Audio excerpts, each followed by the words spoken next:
So we've covered bent arm punches and how to throw them. We've got our hooks, we know how to load with them. This topic is so important, it deserves its own section within this block.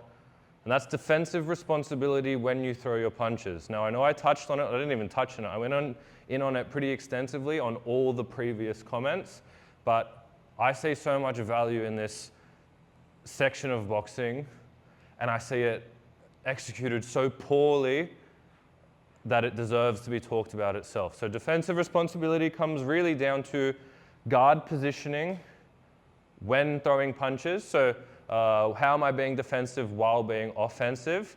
And so guard being in relation to arms and shoulders, more or less. And head positioning or head defense, head responsibility when being offensive as well. So what we're talking about is guard responsibility and head responsibility when throwing a punch. Now, we already know when throwing any of these bent arm punches that when one of the hands isn't on our chin, the same hand, that shoulder becomes the line of defense, right? So what do I mean? If I'm throwing my lead hook,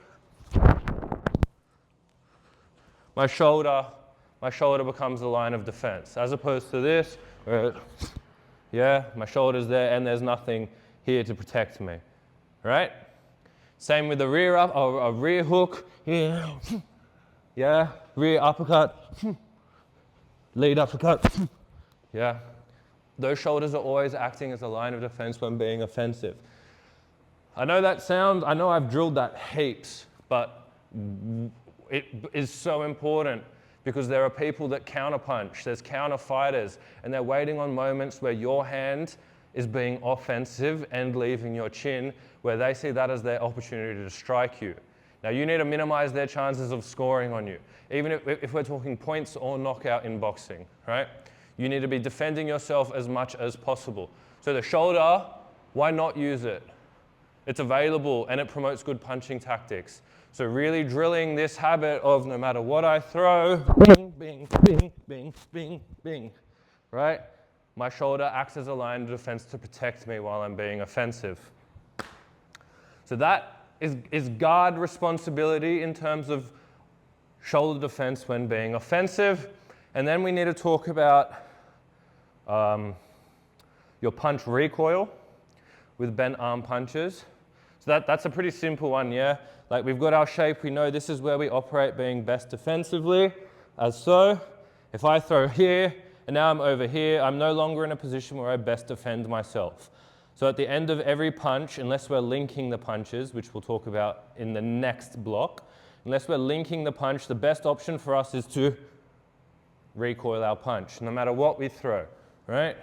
And that will make you a better puncher as well. But here, bang, instead of just staying here and overcommitting, I need to think about how am I going to get back to my safe stance, which is bing, turn back, yeah, come back to that rear foot, come back, yeah, I'm always returning and coming back to my guard with my offense. So recoiling off your punches is really important for reasons I just explained. It's another line of defense that helps you not get pumped by your opponent. And then the third one that we talked about heaps is like your head guard, your head positioning when you're throwing these punches, right? And the main one I'm concerning myself with here is your head rotating with these bent arm punches. So because we're applying so much rotational force, head is inclined to follow, right? Even if I do the lower body rotation as well. See that little turn there, being there. Yeah? I'm not actually looking at my opponent. So rule number one, for obvious purposes, is don't take your eyes off your fucking opponent. That's self-explanatory. But don't let the torque of your punch lead your head away from your opponent. Again, what does that look like? Yeah, I'm throwing my head into the punch to try and generate more. Relax. Trust your hips and your shoulders to throw that punch for you. Instead, keep your chin tucked and your eye on your opponent. Yeah, and again, a little bit of head turn is okay, right? But my eye is not coming off you. I'm hitting you with that side eye. Why Where does this shit break down? All of it. Arm defense, lack of recoil, lack of head control and head responsibility in defense. This fails when we start to fatigue. So, well, it fails if we start to fatigue, and it fails if we've never been taught it. So we're teaching it from early because it's a very, very important habit. Once we know and apply these ideas, then we need to test it under fatigue. And this is where bag drills, pad work, and a good coach become really important, even sparring. Like sparring is the last place I want you to be exposed to these defensive flaws.